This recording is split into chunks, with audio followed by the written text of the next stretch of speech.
Good evening, and thank you, Ranjit sir, for giving me this opportunity. And I would like to thank APSWP for allowing me to be a part of the series. So, like sir has already mentioned, today my lecture is going to be on family therapy. I'll quickly give an overview of what family therapy is and when one requires family therapy services, just to give you an understanding.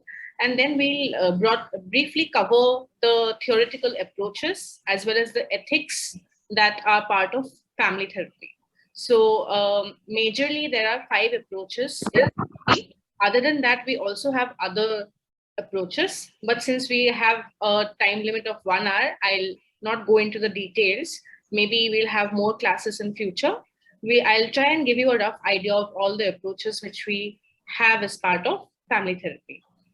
So moving on to the introduction.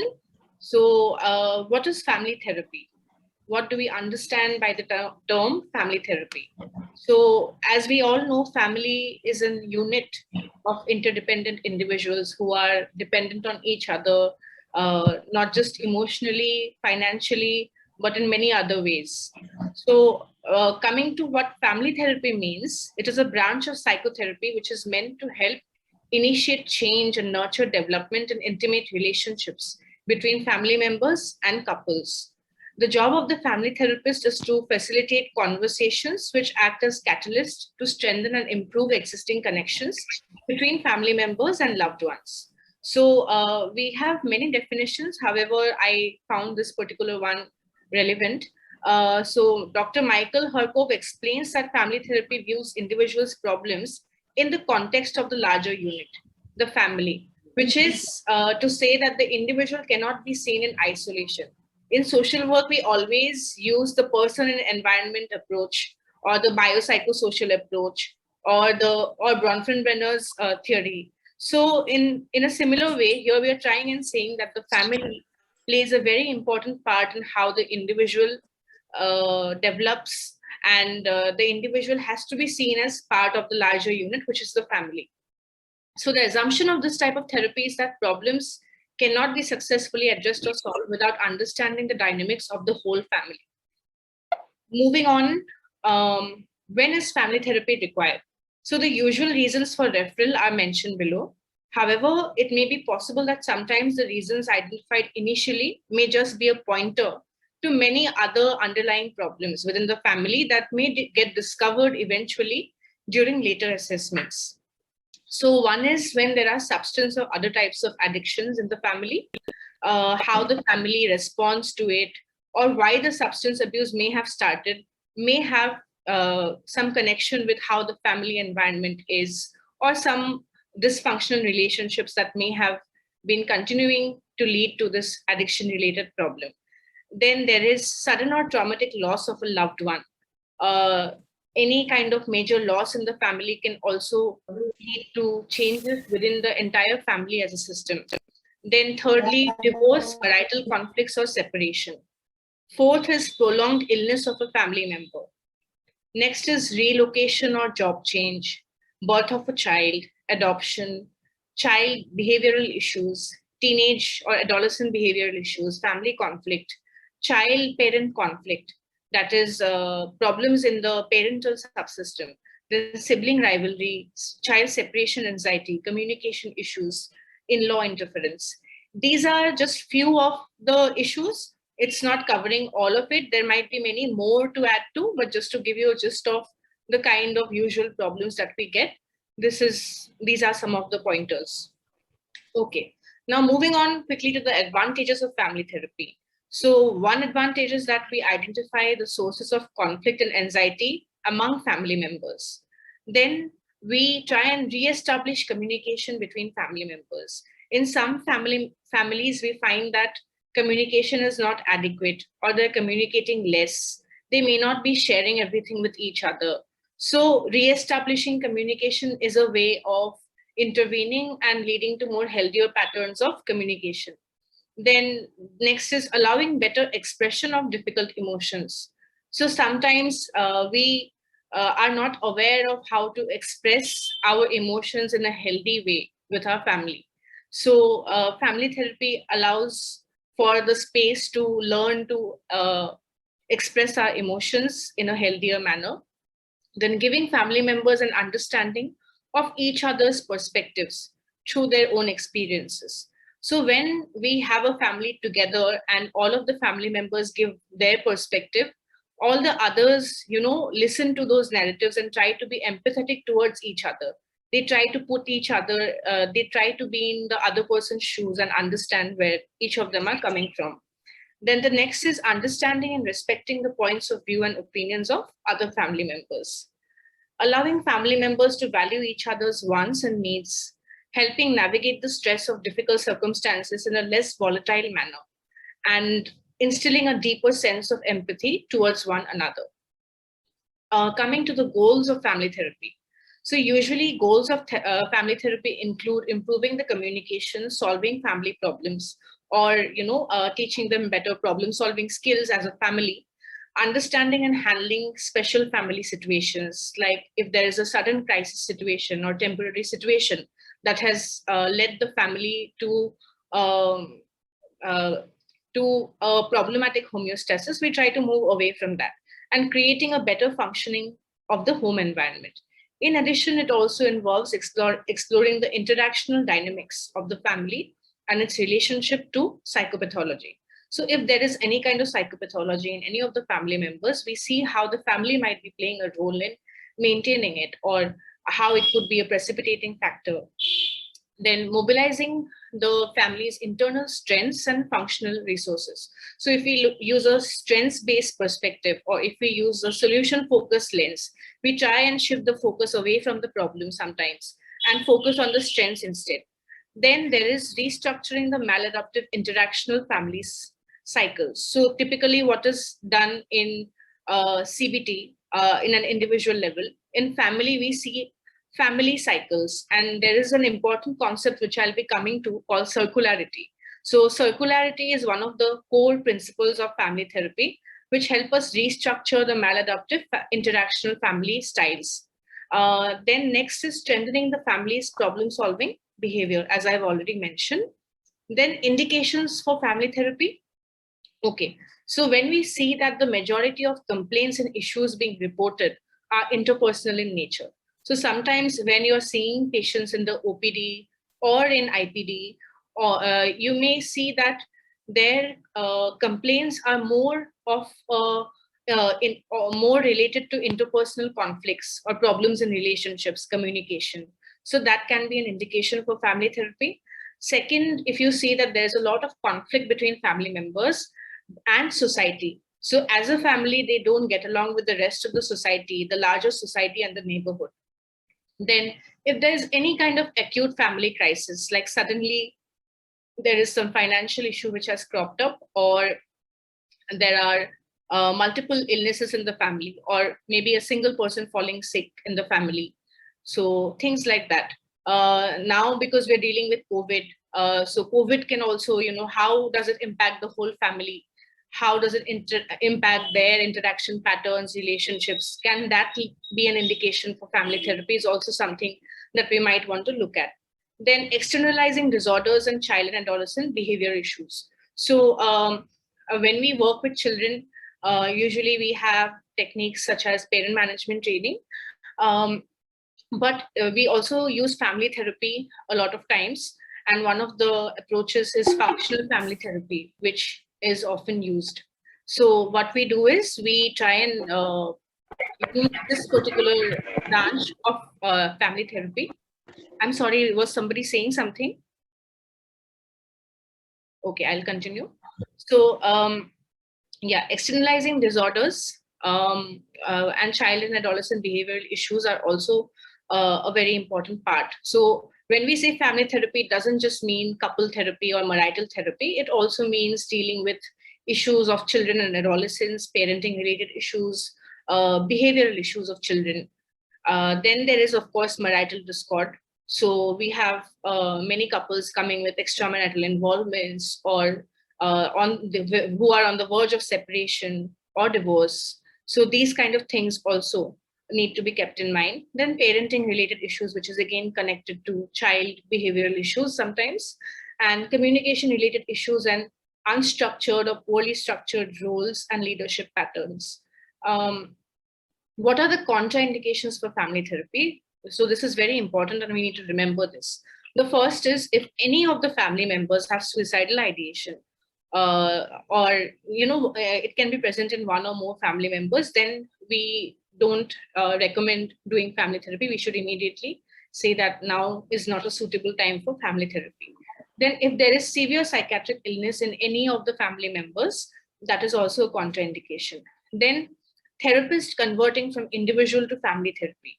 If you're doing individual therapy with a particular person and you want to become the family therapist for that individual's family, that is a contraindication, because shifting from individual to family therapy usually is difficult because individual therapy is person-centered, whereas family therapy is very neutral in nature, and neutrality is one of the key principles of family therapy. Then domestic violence. So if there's domestic violence, coming for therapy sometimes itself may be a trigger for further violence. So that is a very sensitive issue and we need to deal with it carefully. However, having said that, in some settings, we do have family therapy in spite of domestic violence, but it needs to be dealt with utmost caution, and only experienced therapists, therapists who are under direct supervision from a senior consultant take on such kind of cases. Then if there are any kind of medical, legal or other legal issues, that is also a contraindication for family therapy. Once these issues get resolved, only then one can think about starting therapy. Next is personality disorders. So again, when I say personality disorders, it can vary. When we are talking about, for example, borderline personality or emotional unstable personality or anxious avoidant personality, therapy may still be possible. Family therapy, I mean, if one of the people have these kind of personality disorders. However, if it is something more, something like antisocial personality disorder or schizoid personality disorder, then it is usually a contraindication for family therapy, when chances of any changes coming about through therapy are very less.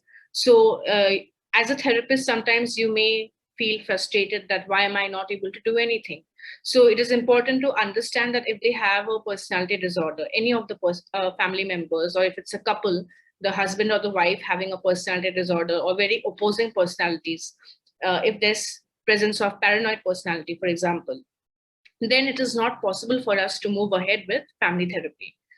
Then another contraindication is couples who are already separated. So if they have decided that we want to stay separately, then or if they have finalized divorce, then at that point, considering therapy, may not be the right approach, because if they themselves come to you that they want to resolve their issues and come together, or they're looking for a solution, they're not sure about whether to separate or not to separate, whether to divorce or not to divorce, then we can see them for therapy. However, if they've already, taken a decision, then, and they don't want anyone else to sort of guide them, then that is a contraindication for family therapy.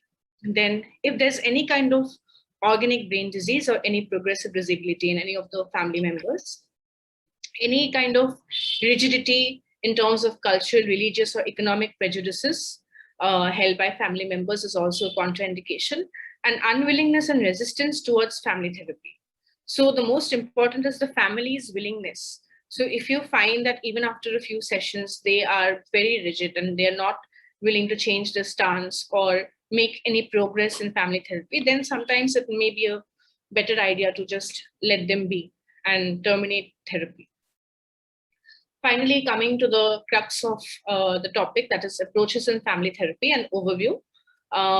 First is systemic family therapy. So family therapy as a branch of psychotherapy emerged from the systems approach. So this is the base of family therapy. So when we say systems theory, basically we are saying that we view the family as a system or a larger whole. So family systems theory is an approach to understand human functioning that focuses on interactions between people in a family and between the family and the context in which the family is embedded. So when we say context, it might mean the surroundings, the geographical location, whether it is a joint or nuclear family, cultural factors, religious factors. All of these things mean the context of the family. So it is important to understand that context and also look at the family as a whole. Next is, according to a family system's perspective, an individual's functioning is determined not so much by intrapsychic factors as by a person's place in the system in which he or she finds himself or herself. I'll be talking more about this in the structural model of family therapy. So basically, in the whole system, where is the person located in the family? There might be some kind of hierarchy or some kind of position of the individual in the system. So that is very important, and subject to the pushes and pulls of the system, including competing emotional demands, role definitions and expectations, boundary and hierarchy issues, coalitions and collusions, loyalty conflicts, family and institutional culture and belief systems, double binds, projective identifications, and systemic anxiety. I understand that some of these terms might be very new to you, but like I said, this is just an overview. So to quickly give an example, let us take the example of role. So usually an individual within a family would have multiple roles to perform. The role of a husband, the role of a father, the role of a son. So whether a person is successfully able to meet the expectations from the rest of the family members, what is expected out of him as a son, what is expected out of him as a husband, also determines the family's functioning as a whole.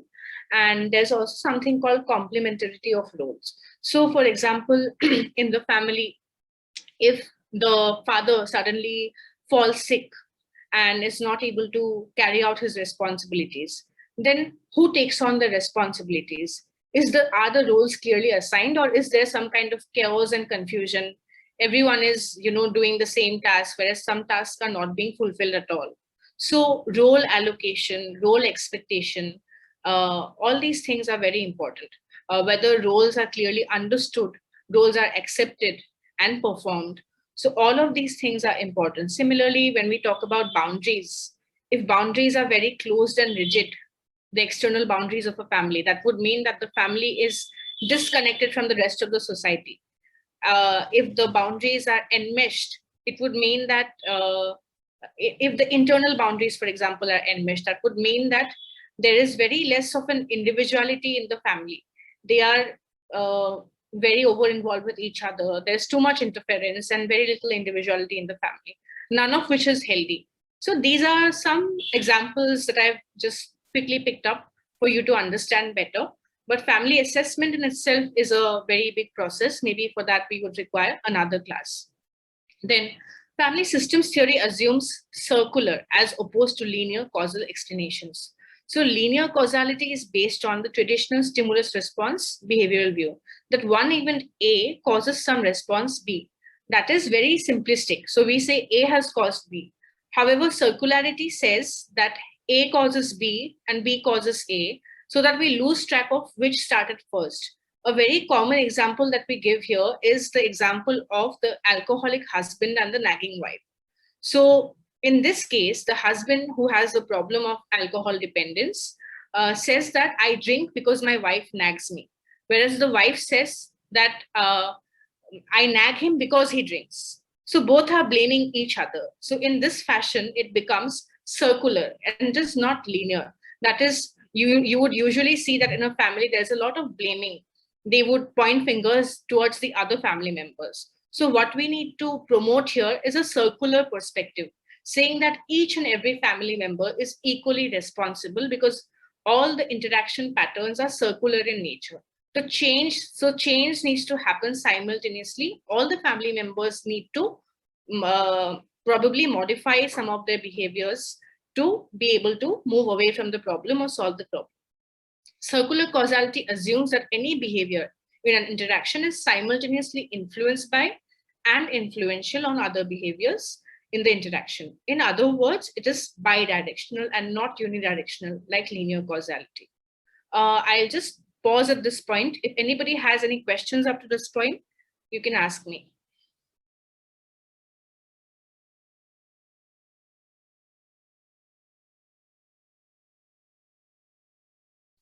Any questions? You can put them in the chat box. I'll answer once I finish. But if there are any questions, you can put them. I'll answer it at the end of the presentation. Next is,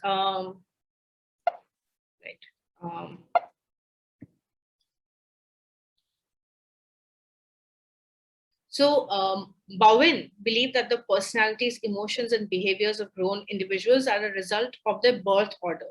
So again, if we take an example, if you are the eldermost child in a family, it is very likely that you would be the more responsible one, and you would feel like a guardian figure, and that you have to look out for your younger siblings. Whereas if somebody is youngest in the birth order, they're usually pampered, they're not given that many responsibilities. So the birth order plays an important role. Then their role within the family of origin. Family of origin basically means the family that you are born into. So in that family, what is your role? Some individuals have a very passive kind of role, that they don't have much work to do, whereas others play a very active role and have lots of responsibilities to fulfill. And what are their coping mechanisms and problem solving skills as a family? So looking at all of this is important, as Bowen believed, and he developed this family systems theory in the 1950s for dealing with emotional family issues. To understand the family system, the family must be viewed as a whole, right? So when we say that, a family is, more than just the sum of its parts. So we look at the interconnectedness, interdependencies, and systems theory is a field that informed and inspired the founders of family therapy, and upon which family systems theory is based in important aspects. Family systems theory emphasizes the interdependent nature of subsystems within families. So system again has been divided into several subsystems, like there is a parental subsystem, couple subsystem, sibling subsystem. So sometimes we look at how the subsystems are impacting the larger system. For example, if the problem lies within the couple subsystem, it might affect the child. So if there is some kind of marital conflict between the couple, that is the child's parents, the child may show behavioral issues. So this is an example of how the functioning is systemic and interdependent. The behavioral issues or any kind of conflicts between the parents can lead to issues in the child. Next is structural family therapy. So structural family therapy, again, is a very important branch of family therapy that looks at the structure of a family unit and improves the interaction between family members. So the term structure basically means what? That who all are there in the family, who stands where in the family. So who stands where depends on how important one's role is in the family.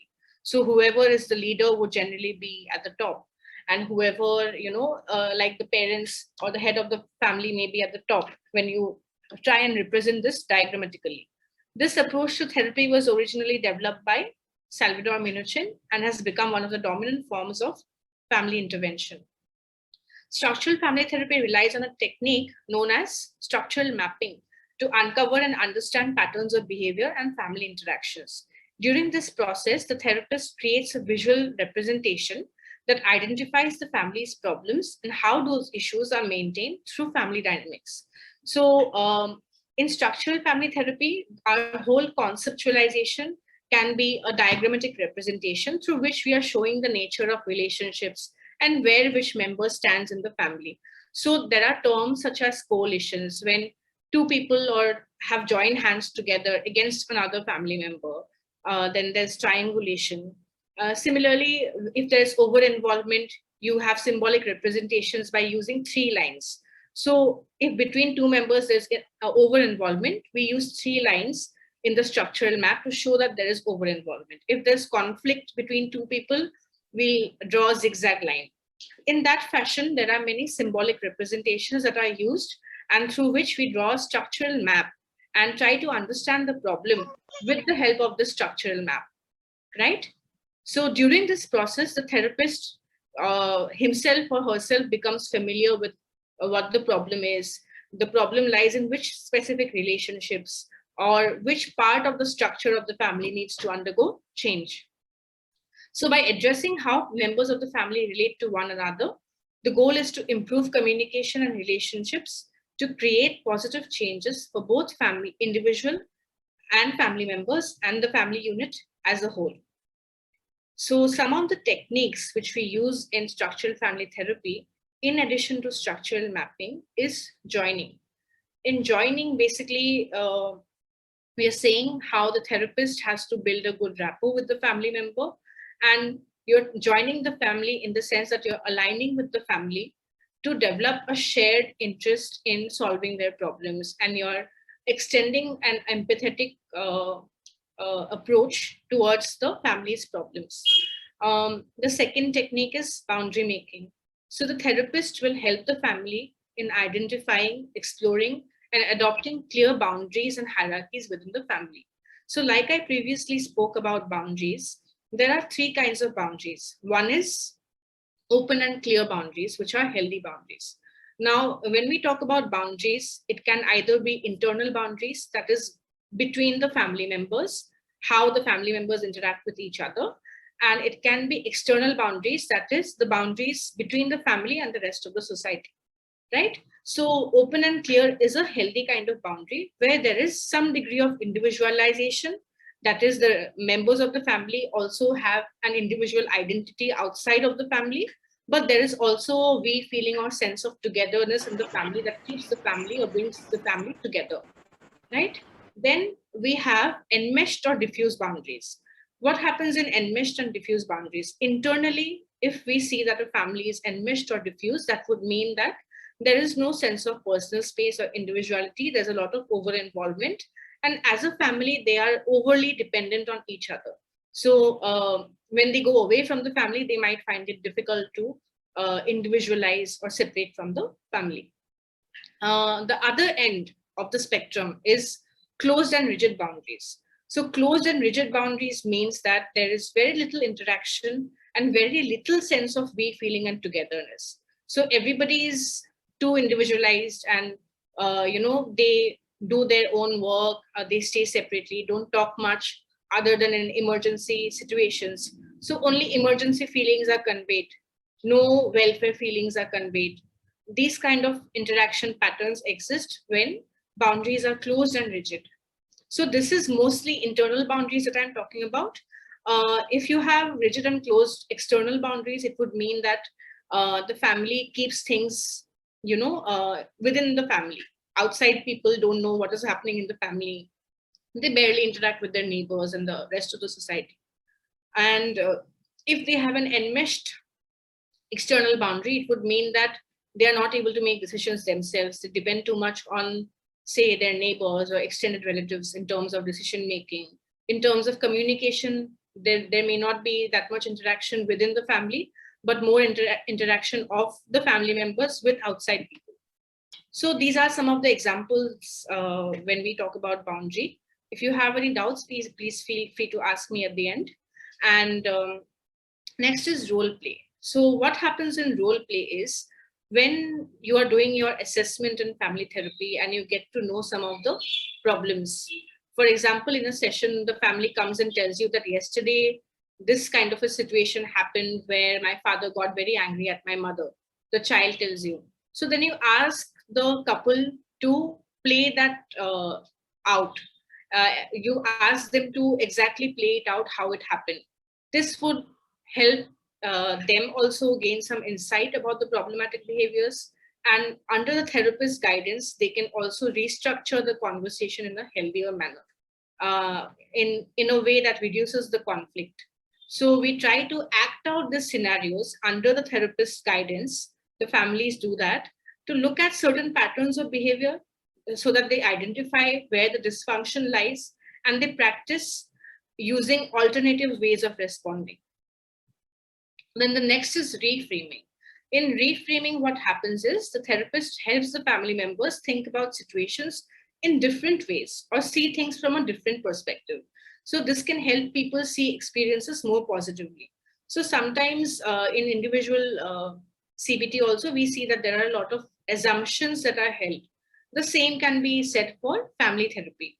So maybe when each of the family members share their perspectives, the other family members everyone may get some kind of insight about each other's perspective, and this can help them see things differently and help in resolving the issues. Coming to the next important field approach of family therapy, that is strategic family therapy. Strategic therapy is built upon the premise that a therapist is responsible for planning a strategy that solves successfully the family's presenting problem. So usually you try to keep a balance between the therapist and the family where both are in an equal position so that the family doesn't feel threatened by the therapist, that the therapist holds a higher position. However, in strategic family therapy, usually we use this kind of an approach when we see that there is some kind of resistance from the family towards change, or they are and this is actually one of the most complex kinds of approaches, and not everybody is able to use it. So sometimes only experienced therapists use this kind of approach, but you also can use it once if you have appropriate supervision. So the therapist sets clear goals that intervene by changing relational and communicational processes in the family. In the other approaches, you try and ask the family, what can you do to solve the problem? What do you think has led to the current problem?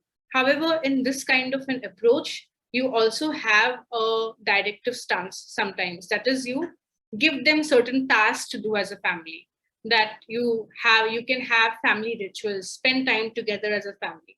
So if they are very disengaged as a family, that is, they have closed and rigid boundaries, you direct them to spend more time together as a therapist. So strategic therapy in some sense gives more power to the therapist, which is not to say that it is a negative kind of approach, but it needs to be used carefully. Strategic therapy was designed as a counterpoint to psychodynamic psychotherapy by emphasizing how people can behave differently in order to solve problems rather than why they behave as they do. So we don't go so much into the causality, but we look at how people can behave differently. So what are the alternatives?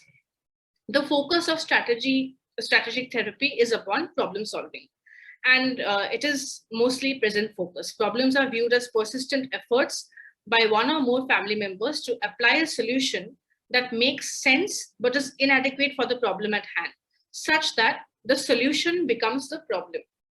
So common sense understandings often lead people to pursue unsuccessful strategies, even though it ought to be apparent that the problem is not resolving. So one common example to understand this can be that, for example, there's a person in the family who has depression. When the other family members intuitively attempt to cheer up a person who is depressed, even though cheering up usually makes the depression worse. So that solution is actually only maintaining the problem without the family members realizing it. Strategic therapists commonly view clinical problems as emerging out of difficult life cycle transitions, both predictable ones like marriage, birth of a child, separating, individuating of an adolescent, and unpredictable ones such as loss of job, sudden illness, or death in the family that necessitate shifting to new patterns of perceiving and acting. At such times when innovative problem solving is needed, people nevertheless persist with once successful strategies that are now outdated. So something may have worked for the past in the family, but they don't realize the need to shift to a novel problem solving approach and not resort to the earlier methods of problem solving. So in strategic therapy, the therapist tries to make the family realize that those particular strategies are outdated and unhelpful, and they have to shift from that homeostasis in order to solve the problem. Strategic therapists are most interested in the here and now context of the problem, like I've already said, rather than in its history or the past. They seek to learn what each involved person believes about the problem and how these beliefs are acted upon in efforts to generate a solution. Questions are asked about who, what, when, where, and how people are involved in order to ascertain how moves are sequenced in the family. So it is like a ABC analysis that you do in individual therapy, where you do a situational analysis as to how did the problem start, when did it start, how is it different now. So we don't focus so much on the past, but if they are telling you that this is the problem, you try and trace how the problem starts and how it ends in order to get them to understand, identify, and then simultaneously change those unhelpful strategies. So psychoeducation, direct behavioral assignments, and paradoxical or defiance-based directives are the cornerstones of strategic therapy. In this, I want all of you to remember the term paradoxical.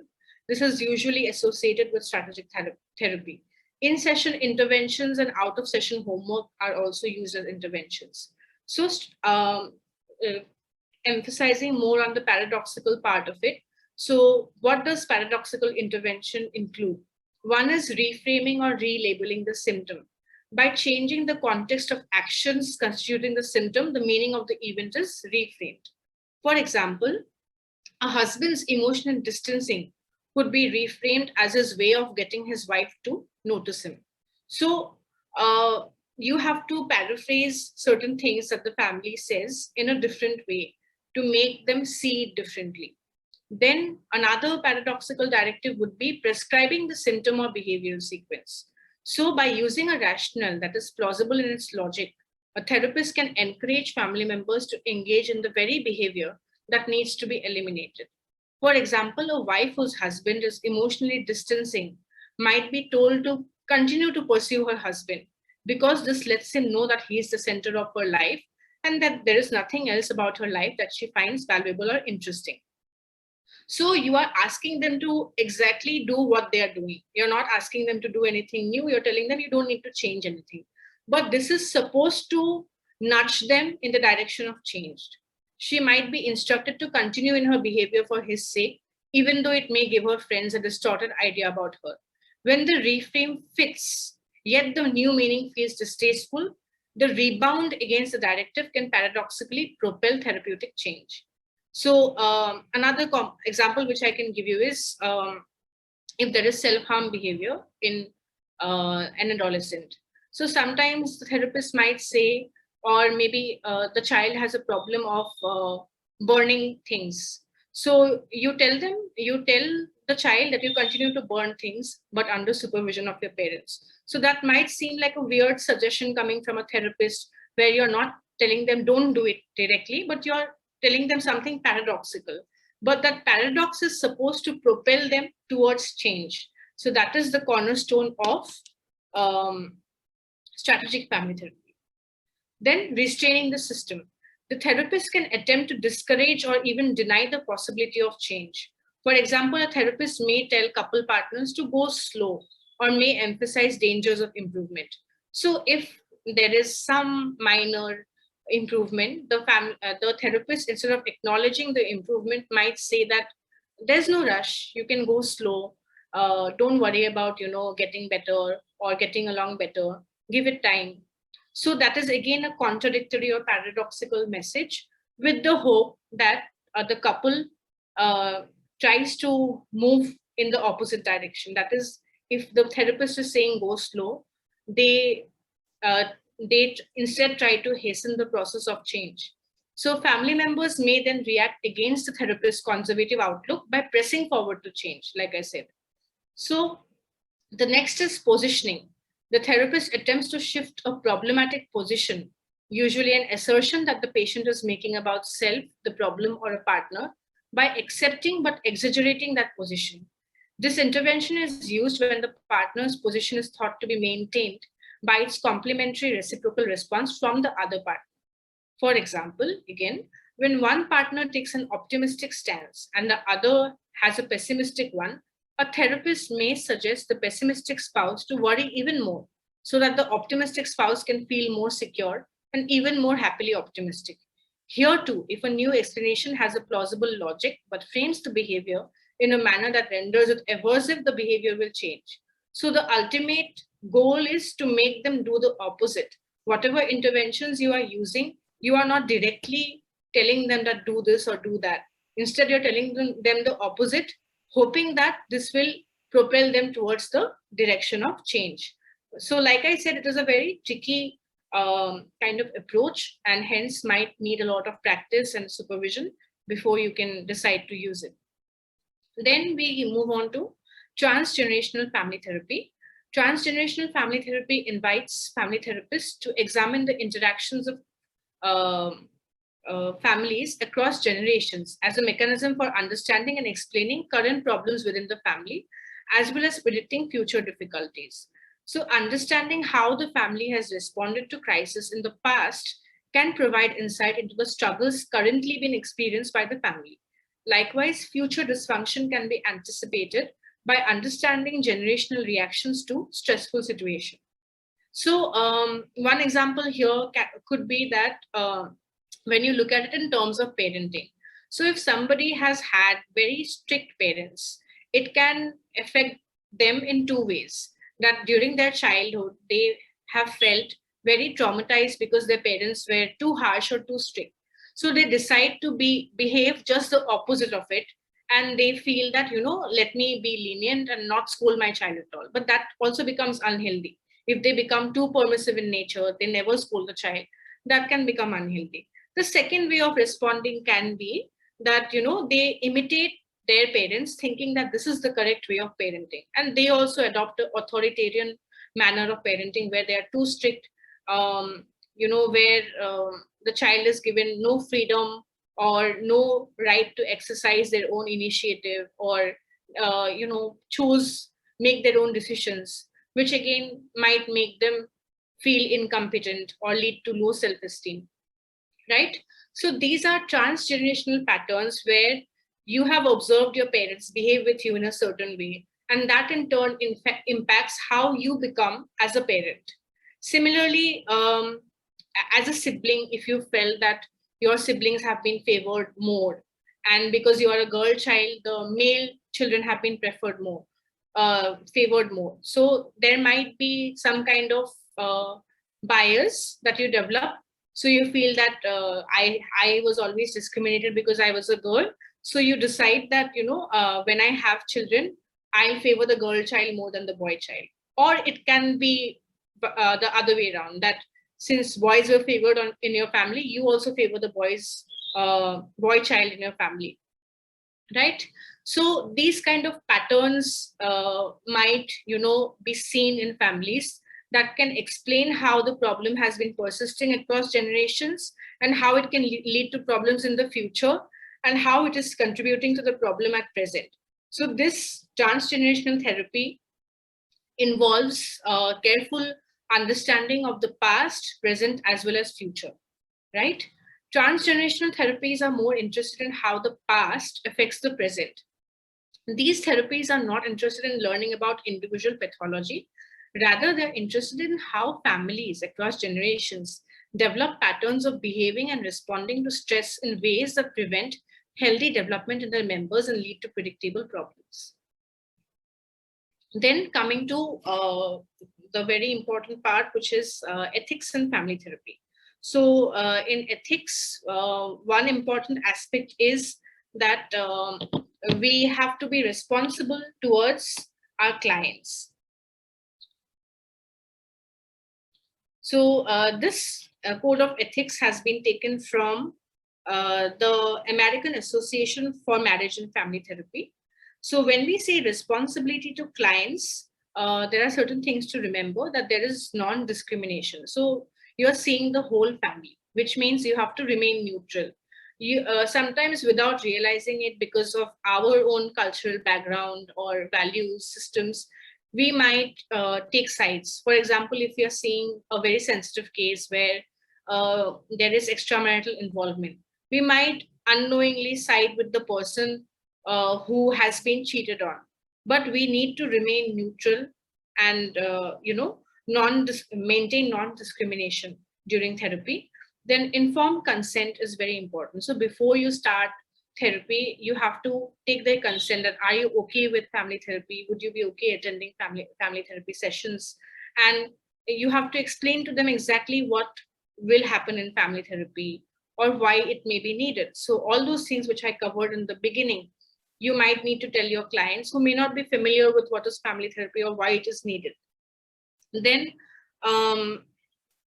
if at all you need to record any of the things for research related purposes or any other academic purposes, again, consent becomes important. Second, of course, is very important, confidentiality, that whatever information is shared with you, you keep it strictly confidential. If at all it's a trainee and you need to discuss with your supervisor, you make it known to them that from time to time I'll be discussing with this supervisor. So he or she will be aware, and they also might sometimes be part of the session, so that they're not taken by surprise, or it doesn't break your therapeutic alliance when later on your supervisor may become part of the session, or they realize that you've been sharing the information with someone else. So in that sense, confidentiality is very important.